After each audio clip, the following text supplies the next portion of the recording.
Hello and welcome to Making Creativity Pay, a podcast where we talk to people in creative industries about how they promote and market their work.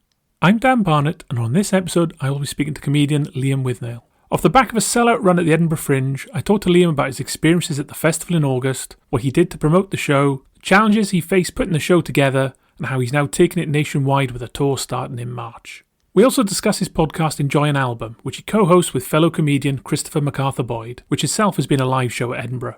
We talk about how they've introduced video and developed the podcast with the financial help of Patreon supporters. The start of our chat was slightly different from the normal podcast intro where a guest talks about who they are and what they do. We were discussing phone calls which got me thinking about the dramatic start to Liam's Fringe show Chronic Boom, and so we jumped straight in.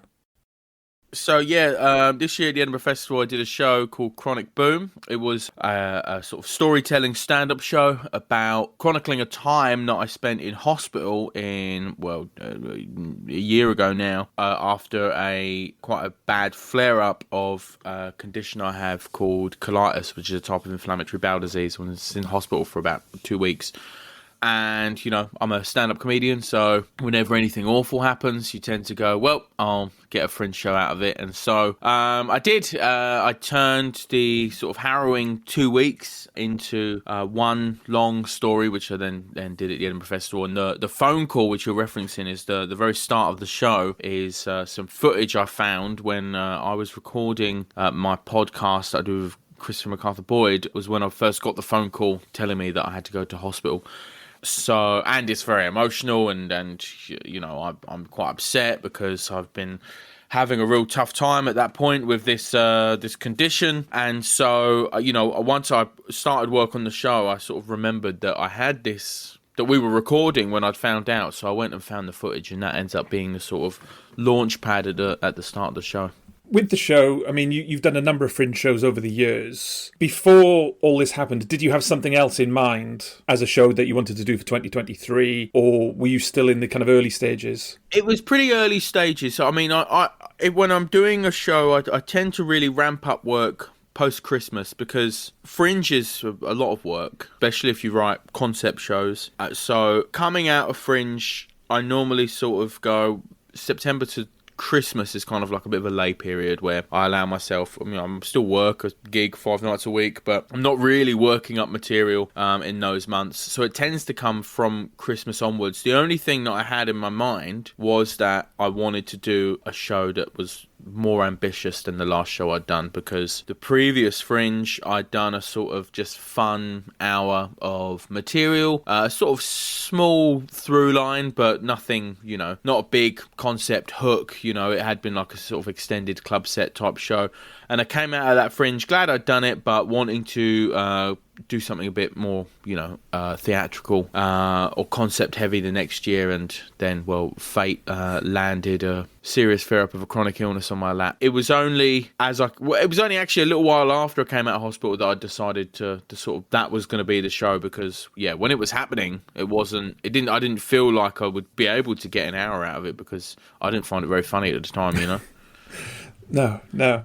You kind of talk about it in the show. I mean, how close were you to kind of either not being able to physically do the show, or to, you know, all the things that had happened to you meant that you wouldn't be able to get a show out in time? Yeah, so when I came out of hospital, I should explain, you know, what the condition, what the problem was, and that was my bowel, you know, essentially was not working, not functioning properly, and I was put on a lot of very heavy drugs, and I had to go on a very extreme diet, and I came incredibly close to having to have surgery and having a stoma fitted. And, you know, coming out of hospital, the real, you know, it wasn't like I was like, oh, you're all better, you're cured, you're out of hospital. It was, you're well enough to go home and we'll continue your treatment from home. So at that stage, I was still going into hospital once a month and sitting on a drip for 4 hours. I was still taking a lot of medicine. I was eating really basic food, you know, rice, boiled chicken, scrambled eggs, smoothies. And so I cancelled any gig that wasn't basically within walking distance. So I could only gig in Edinburgh. At that point, it really felt like the Fringe was not going to be doable whatsoever. I went and had a meeting with the guys at Monkey Barrel, where I usually do the Fringe, and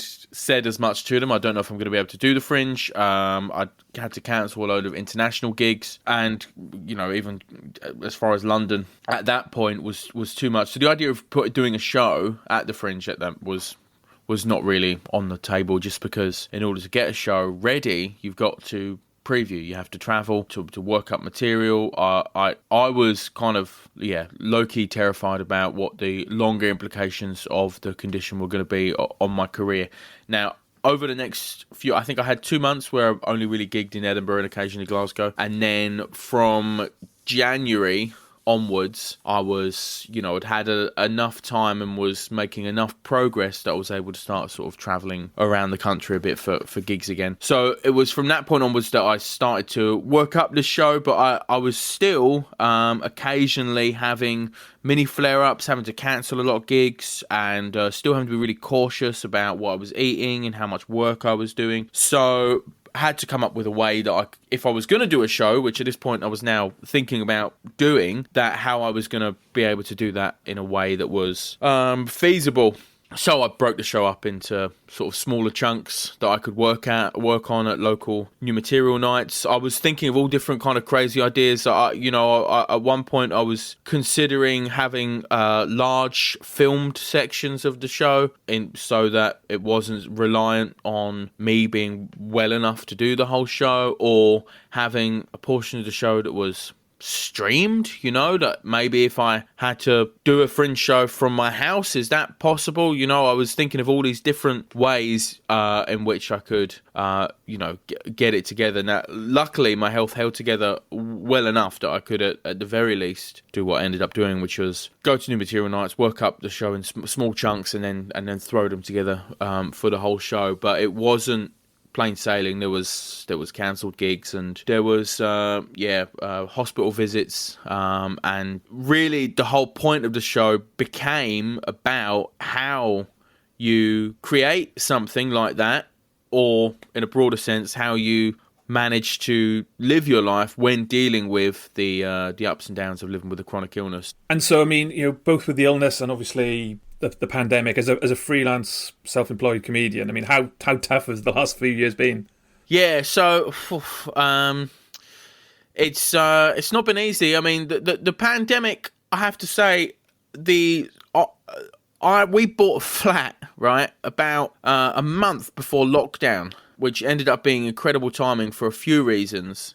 First off, I had just filed a tax return that meant that help for self-employed artists was, in pretty good shape in order to get a mortgage and all that stuff.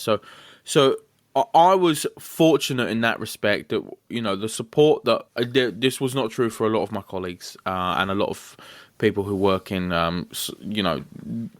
similar industries, but not quite the same. So the pandemic, I managed to get by, but it was a reminder of just how precarious it all is. If stuff gets cancelled, you don't get sick pay as a self-employed person. So whether or not that's because of a global health pandemic or because your own personal health problems, you are always thinking, even if you've got 50 gigs in the diary, all of them have the potential to be cancelled for whatever reason, whether that's your own issues, broader societal problems, or just a run of bad luck. So it has been a reminder over the last few years of just how precarious the whole industry is, which I guess has led to different ways of trying to generate regular income. So one of the things that happened when I came out of hospital was the podcast that I do, we sort of took the step up into launching a Patreon and getting subscribers, because that is something that we realised during bouts of ill health or other issues that might come up, is still something that we can generally make that people like and generate a bit of income from. So it was the sort of combination of pandemic / chronic illness that led to that decision, for sure. Probably talk a bit more about the podcast later, but I mean, you're talking about the Patreon. I mean, one of the things you talk about to people who aren't Patreon subscribers is you call them worms, to try and get them subscribed. I mean, how have you found the process of kind of, it's the big question that kind of talk to a lot of people on the podcast, is to get that people from fan to, I like your stuff, I'll listen to your stuff, whatever it is, whether that's books, music, comedy, whatever, to actually, yes, I like you enough to pay £3-4 a month and to make that commitment. And it's such a hard step. Yeah, I mean, for us, I mean, we provide extra bonus content, extra episodes, and they have to be, at the very least, the same standard of the free episodes we put out. Our podcast is, every week we sort of review an album and talk about the artist who released the album. Generally, if you've heard it, it's very it's not a very scientific academic podcast. We're comedians and we're having a laugh.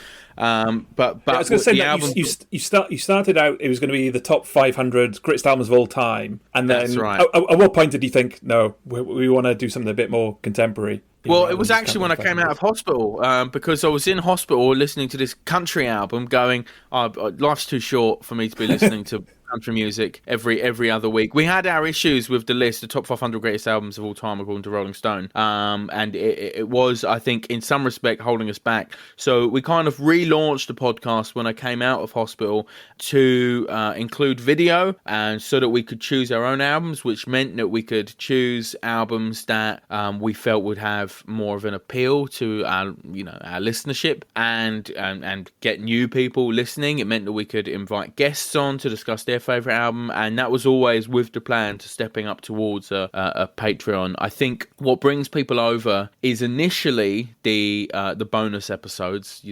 I'm a member of a few patrons, and we kind of sat down and went, right, what patrons do you sign up for, and why do you do it? And me and Chris are different in this respect, in that Chris is someone who signs up to Patreon just to support people he likes. There's not necessarily extra content there. Whereas the ones I'm signed up for is specifically because, I've wanted to put on a podcast, and my favourite podcasts have run out of free episodes. I've listened to them all, and I know there's a bunch more behind a paywall. So I've just one day just gone, right, I'll go in and I'll pay for that.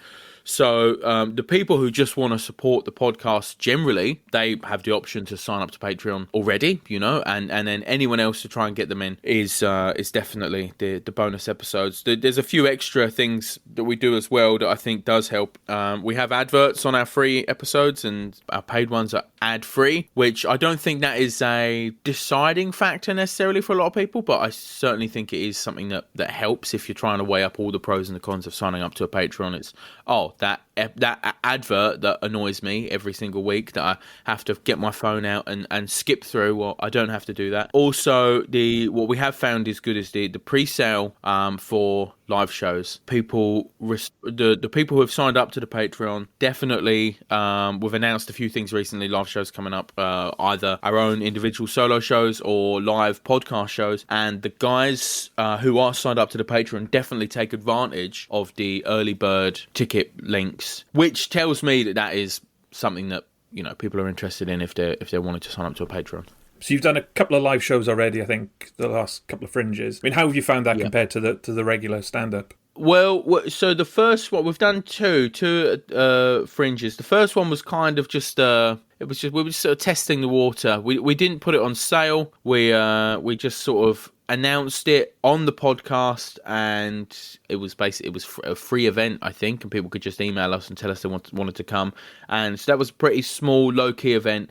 And then just to see how it was, and it was a lot of fun. So next year we'll do it properly, and we put it on sale. And it sold out. It was full of people who loved the podcast. It was quite bizarre, really, because if you've listened to the pod, we sing jingles and stuff, and having people sing along to the jingles and the energy in the room. There was so much goodwill in the room because these are guys who listen to you for sometimes a few hours a week. So it's kind of a parasocial relationship there where they know you, and you don't really get that with stand up because it is so one way on stage, whereas the pod, doing the pod live, it really felt like, oh god, there's a room full of people who love this thing that we are doing, and we're doing it right now, and that's it's almost like a sort of small community. So it was really great, and that's as soon as we finished, we knew we wanted to do another one bigger. So we're doing quite a big room at the Glasgow Comedy Festival next year, and tickets are selling really well, and the response from people at the live shows was incredible as well. It was a lot of people's Fringe highlight, which we didn't really expect going in, but then the energy on the night was so much fun that I think that will be a sort of continued part of the podcast, the live shows. And do you see a possibility of a tour there, either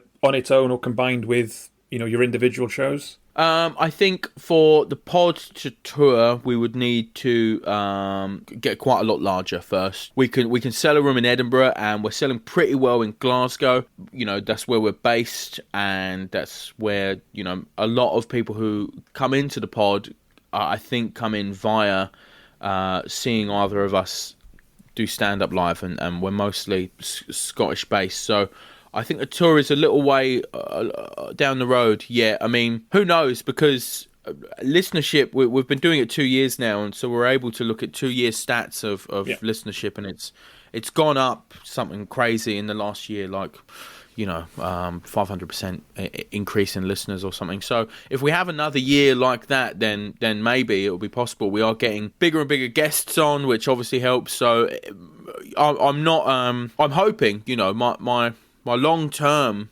plan for the podcast is to be able to do that, but we're not quite there yet. Obviously, you've got your regulars, but do you see spikes for particular albums? So if you pick an album that's particularly popular or current, do you see a spike above and beyond the normal? Yeah, it's interesting.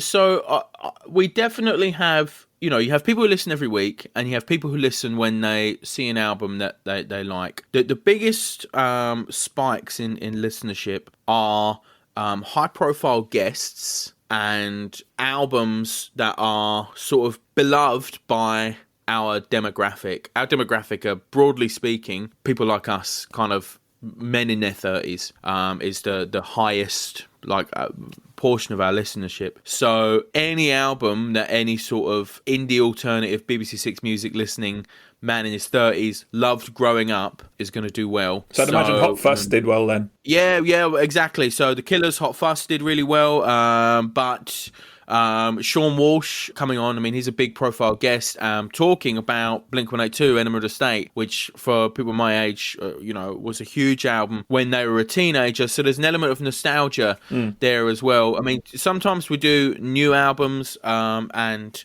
they're a big band. So we had Stuart McPherson on to talk about the Arctic Monkeys' new album, and that was a really big episode. Sometimes, I mean, the Marilyn Robertson episode did really well, but I think there was more guest pushed rather than album. She spoke about Nelly Furtado, which maybe it was the album.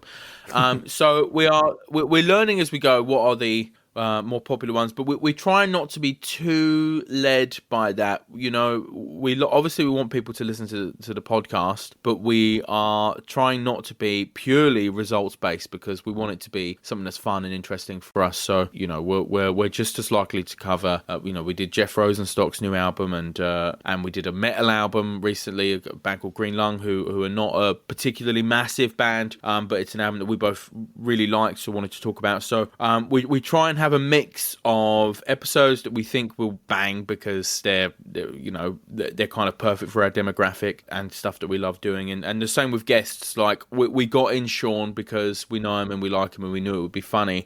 We're not going to pull in a high profile guest that is not someone that we think is that we don't get on with or know just because they happen to be high profile. We want the podcast to be fun to listen to and to feel like it's your mates chatting about music, and that's the primary focus behind every episode.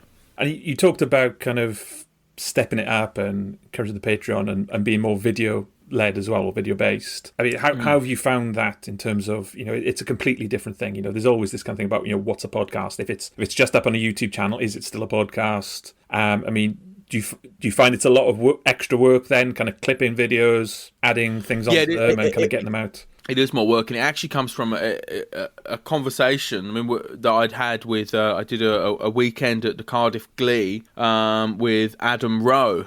Obviously, of Have a Word, and I would assume one of his last sort of clubbing, gigging weekends before he went on just his own tour. And he said, this was before we'd done video, and he said, if you do video, your listeners will double overnight, not just including people who watch on YouTube, but you'll see a spike in your other listeners. And so that kind of planted the seed for that, and then we sort of finally took the leap. So yeah, it's a lot more work, because we used to just record on Zoom the way we are doing now, in the comfort of our own homes with no video. So could sit in our PJs and take as much time as we wanted and rearrange really easily. And when we moved to video, we got into a studio which costs money to hire, and we obviously have to be there, and we've got a certain amount of time, and you've got to look right, you're filming, it's going out, and then you've got to edit it. So at first I was doing all the editing. We kind of realized that for this to be workable, we couldn't have a podcast that was right, cut this bit out, cut that bit out, put this bit in, change that there, because it was just going to be too much work for us to get out on a weekly basis. So we kind of changed the podcast and said to each other, right, what we say is what's going out. So if you don't want something to not go out, don't say it. I found what took the most time was downloading and uploading more than the actual editing. Once I got into the swing of editing the episode, it was getting it on all the different platforms and getting the formatting right and all the, just the silly things like the YouTube descriptions and tags and thumbnails. And that was the stuff that was taking a lot of time. That was one of the benefits of getting the Patreon started and getting some money, because it meant that we could then bring in an editor. We have a guy called Chris Thorburn, who's also a stand-up, who we pay and covers that all for us. The Patreon money pays for that. It washes its own face, and that pays for the studio costs as well. We had to sort of preempt that a bit. We started paying for when we were first in the studio. We hadn't launched a Patreon yet, so we were paying out in order to keep the, we were losing money in the podcast for quite a few months, but we knew that we were launching the Patreon and knew that we had a certain number of patrons that we had to hit before we get our money back, and luckily it didn't take too long in order for it to sort of not only cover itself, pay back the money that we put into it, but also to start making money as well.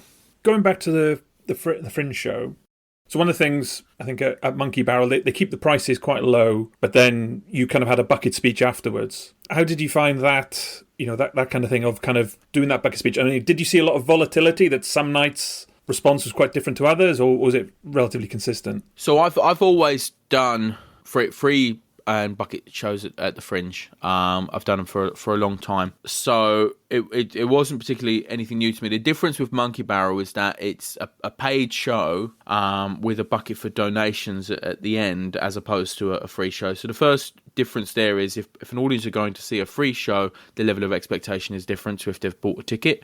Because if you go see a free show, there's a kind of part in the back of your head that says, well, if it's shit, we'll leave, and that's what you're contending with. If you're doing a free show most of the time as well, you don't have much profile. There are some high profile acts who do free shows now, but generally the audience don't know you either. So you've got a kind of mountain to climb within the first few minutes of the show, convincing the audience this is going to be good and you've chosen the right thing and you can relax. Whereas at Monkey Barrel, the venue has a lot of esteem and people have paid for tickets already, and now for a few various reasons, profile has increased. So the audience are there and they're happy to be there and they've paid for their tickets. So your bucket at the end is very much just depends how well the show goes that day. And reading how well a show goes, I mean, it can be a simple thing of how much people laugh throughout the show, but when you've got a high concept theatrical show that is about learning to live with chronic illness, sometimes it wasn't to do with how much laughs there is, it was how much it connected with people personally, which is something that's harder to read. So you have a bucket at the end and you sort of sell it as the tickets were this amount. If you feel like it was worth more than that, then this is a way of tipping the artist. And I should say that whilst you do buy a ticket to go to Monkey Barrel shows, they are the cheapest tickets at the Fringe, and that is how you get people in it. I think my show, I mean, they have dynamic pricing. It's different prices on different days, but I think on a Saturday it will cost you £9 to go to the show, whereas Saturday night shows at the big four venues will set you back probably double that, £18-19. So people are already kind of, they feel like they've got a bargain, and then you give them a great show, hopefully, and it's very dependent, I think, on the wording at the end of the show, how successful the bucket is. I think it's so important in order to sell it right. And if you tell an audience, look, this is how, if you're honest with them, this is how it works. You paid for a ticket, but this works as a tipping service for me. I normally tell them this is how much tickets are at other places. It was much cheaper here. If you want to make up the difference yourself, I'm at the door. People walk past you. Now, most of my buckets, most days, were were pretty good. I think a combination of explaining to people clearly at the end, what the bucket was all about and how to give money and having a card reader that people can tap and give you donations on, as well as good shows. But also, I mean, I do think there was maybe, I don't want to say cynical, but because it wasn't written like this, but there was an element, I think, whereby my show was about how difficult my year had been, particularly because the amount of lost work. Now, I didn't lay that on thick in order to get extra donations, but I do wonder if some people were maybe, felt encouraged to donate a bit more because, I was out there saying, look, my life has been really shit, and that they maybe felt a bit of sympathy towards that. But I can't speak too much to that. I've the year before I had a show at Monkey Barrel, and as I say, it was like a fun show, and it was a sort of similar deal. I didn't make as much, but I still, had pretty good buckets every day. And I think mostly it's down to, if you give people a good time, then they're willing to hand over some cash, I think. So the best thing I can say to anyone doing a bucket style show is the better the show and better the explanation of the bucket. I can't overstate actually how important that is. Making sure because I've seen people do brilliant shows and then just say, yeah, it's I've got a bucket if you want to donate, and then they don't get anything, whereas actually thinking about what you're saying and being real clear with what the process is, I think is like a real important part of it as well. Didn't go up to the Fringe, but I saw your show on Next Up. Did you get much feedback from that? Of people? Yeah, I didn't really know what to expect because I've never worked with them before. I didn't know how many people watched it. It was a real stressful day, to be honest, because I'd had my tech. I hired a tech for the month, and she was brilliant. But she'd said to me at the start of the month, I can't work the last weekend, which, when I hired her, fine.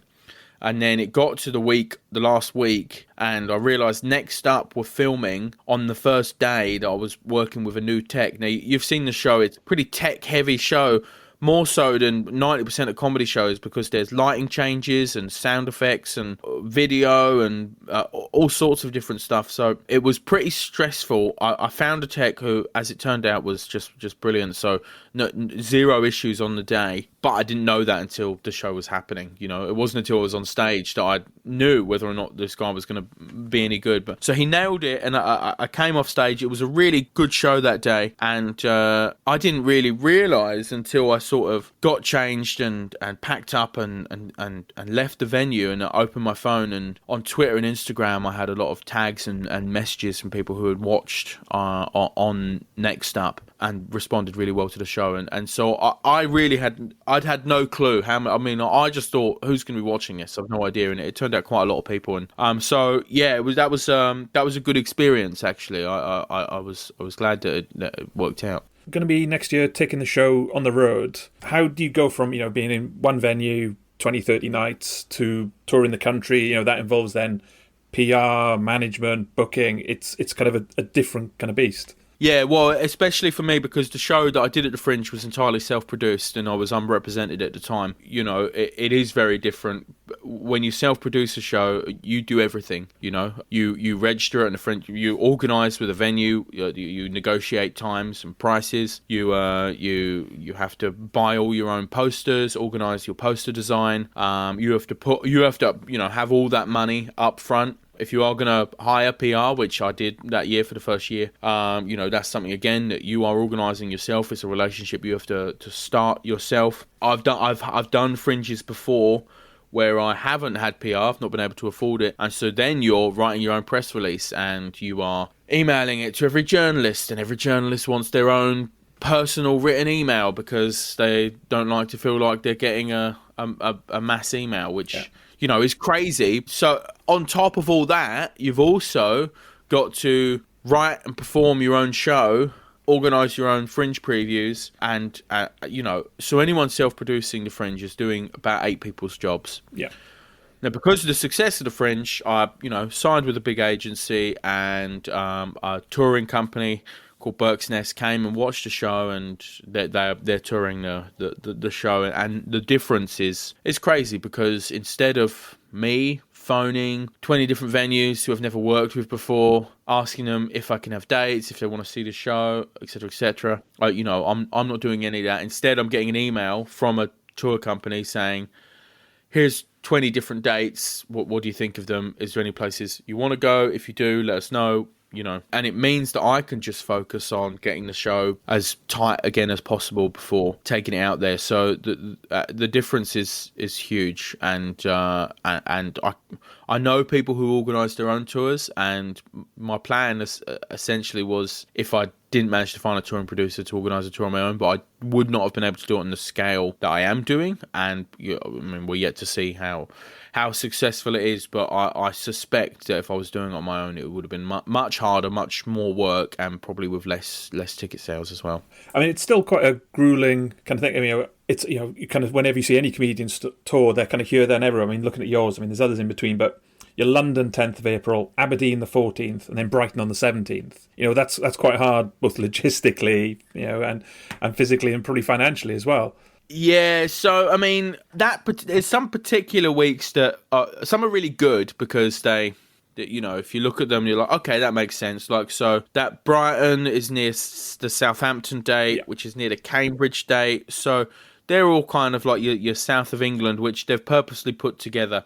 I think there are one or two that just the dates didn't work, or we had to rearrange, and so there became that kind of crazy Aberdeen to Brighton. I mean, I've been a club comic for 10 years, so that has been essentially my life for 10 years, going to London for a night. I mean, I'm based in Edinburgh, so I have to travel a lot for work. I mean, you've seen the show. It involves quite a large whiteboard, so that is the one of the biggest hurdles for touring, is how we're going to do this. We're actually going to build 3 different whiteboards and have them stationed at various points around the country, so that I can get them to and from the venues easier, rather than having to take this thing on a train. But so when booking in the tour, mostly we're trying to do sort of Thursday one place, Friday a place that isn't too far, Saturday a place that isn't too far. But the tour company were amazing. When I sat down with them, they'd obviously seen the show, they knew it was health based, and they said to me, how do you want to do this, and what will be best for you and your health situation? Is it better to try and organise 2 weeks of dates, one after the other, in different cities?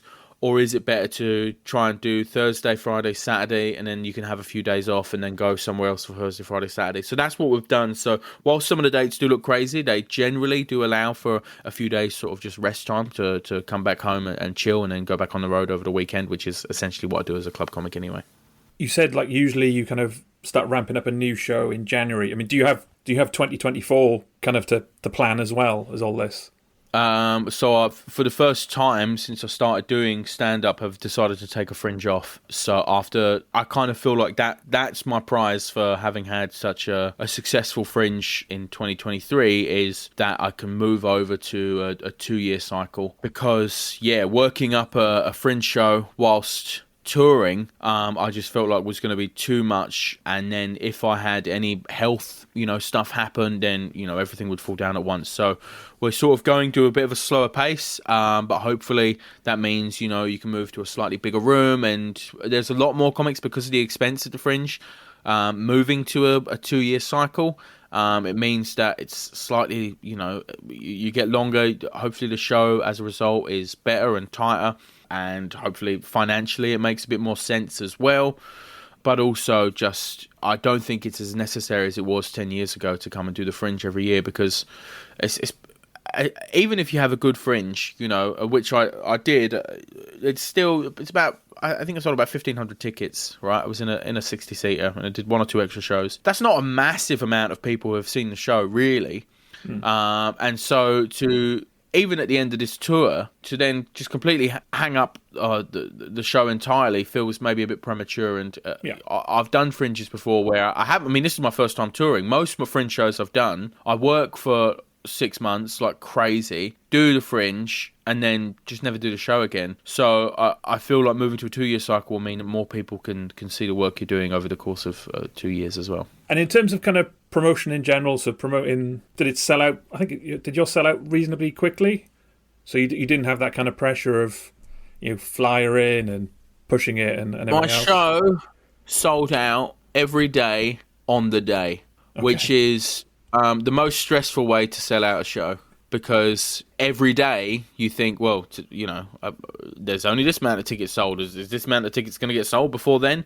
So you get both the thrill of selling out and the anxiety of checking your tickets every hour. So my weekends sold out in advance, but every other day it was sort of, and some days way up until 5 minutes before showtime, the last tickets would sell. So I still had to do the flyering and the promotion, and it's something that I've done. I've done the Fringe many times, so I'm pretty used to it now. I haven't flyed myself for years. I try and find someone good who I trust to work for the month, and this year I got lucky. I had a really good flyer, and I had hired a really good designer, and so mostly that was relatively stress-free, because I just had the flyers printed and given to a guy, and I knew I could trust him to be there and to do a good job, and then just pay him. So it wasn't too stressful, but I mean, doing it yourself meant that, for example, I had these big posters that you pay a lot of money for around the town, and you'll see, if you're in Edinburgh for the month, stars appear on these posters and quotes. And if you don't have a production company or an agency, then there's no one to put those stars up for you, which meant that if I got a good review and I wanted it to go on the poster, I had to go and glue up those stars myself, So that was a part of my Fringe day to day, my wife made this type of paste which you can make with flour and water, which is like sort of, it's protected from, it's waterproof glue essentially. So part of I had paid for PR and the show did well, so I had a number of good reviews, but every time I got a good review, it meant I had to get the paintbrush out and get the jam jar full of homemade glue paste. And before my show, I would walk down to the Cowgate and glue my own stars onto the poster, which I don't know any other comic that's done that, to be fair, normally. But I mean, that is if you are competing with shows that have production companies and big agencies and a lot of people working on it, and you're just a guy doing it yourself, then those are sometimes the sort of things that you want to do. Now, unless you saw me gluing my own stars on, you wouldn't think, oh, that guy's gluing his own stars on. It's just another poster with a load of stars on. So it's one of those fake it till you make it kind of things, whereby if it looks as professional as the ones everyone else is doing, then that's a good sign. And did you find social media more important this year in promotion, or is it still very much flyers and posters? Quote I heard about marketing once was, only about a third of it works, but you just don't know which third. So I can't tell you too much whether or not the social media or the gluing of the stars made a bigger difference. I do know that, over the last couple of years, my social media, it has, I started putting stand-up clips online after the pandemic, and then a few of them went viral. So I have quite a lot of followers on Instagram and TikTok now, and, I posted a lot during the Fringe, and I would say that definitely would have had an effect. People, again, because getting nice reviews, it gives you something new to post. And I would encourage people at the end of the show, if you enjoyed it, please take a picture of the flyer or take a picture of me and share it on your Instagram. And I would imagine that just getting the name recognition out there social media plays a big part of that. I think a lot of tickets are sold on the back of just name recognition. If people have heard, oh right, yeah, I've heard of him, then that's half of the battle. And then I've heard of this show is another bit. So having the socials, having people share stuff on socials that I could then share made a difference, I think, for sure. And have you found with the podcast and your stand up, I mean, do they support each other? There'll be people who know your stand up didn't know the podcast, and vice versa. I would say every day at the festival, I had people who listen to the podcast in. The relationship between the podcast listener and them coming to shows is massive and can't really be understated. Because it was apparent, it was clear every day that there were people in who liked the pod. And again, I mean, whenever I think of of that side of things, I just try and think about my own relationships with podcasts. And, you know, I'd say there's probably 4 or 5 podcasts that I listen to every week. And I know that if any of them were putting on a show locally, I would be there, whether or not that be a live podcast show or one of them doing live stand-up. So that, I definitely saw that coming in the other way. And, you know, they're great audiences as well because they're already invested. You don't have to convince them that it's good and that they've made the right choice because they already know you, they already like you. As far as they're concerned, it's almost like, you know, seeing a famous person because that's their relationship. This is someone who doesn't know me, that I consume their content all the time. So that's one of the biggest positives of doing a podcast is gaining that audience that like you already. Brilliant. I mean, thanks so much for your time. I know you've got the tour if you want to promote that and also, talk about the podcast. Yeah, great. So the tour is going to all over the country, all the major cities. We've got some dates at the Soho Theatre in London, as well as dates at the Glasgow Comedy Festival. We're going to, you know, if you're in a major city in the UK, we're probably coming there. That's in spring. Tickets are on sale. The shows, you know, we're getting it back together, and it's going to be really fun. I'm looking forward to it. It's selling pretty well so far. If you are interested in the live show, the podcast, that's on the 17th of March at the Glee Club in Glasgow. That's part of the Glasgow Comedy Festival as well. And, you know, watch your space. Both Chris and I from the podcast will be making other announcements about that soon. The podcast is on everything where you get podcasts. We release 4 public episodes a month, and we've probably already covered an artist that you like. So if you're interested, go onto the podcast on whatever app you use and just go and find an album that you like, and you can decide whether or not, based on our reaction to your favourite album, whether or not you'll become a regular listener. Fair warning, we get a lot of stuff wrong. We are stupid guys, but if you're looking for hard-hitting music journalism, then it's probably not the right place. If you're looking for 2 guys just chatting dumbly about music, then it probably is. Thanks for listening. There's more details in the show notes about Liam, his tour and the podcast. If you enjoyed this, check out our other episodes where we speak to a number of performers about their experiences at the Edinburgh Fringe, as well as with creatives in other industries about making creativity pay.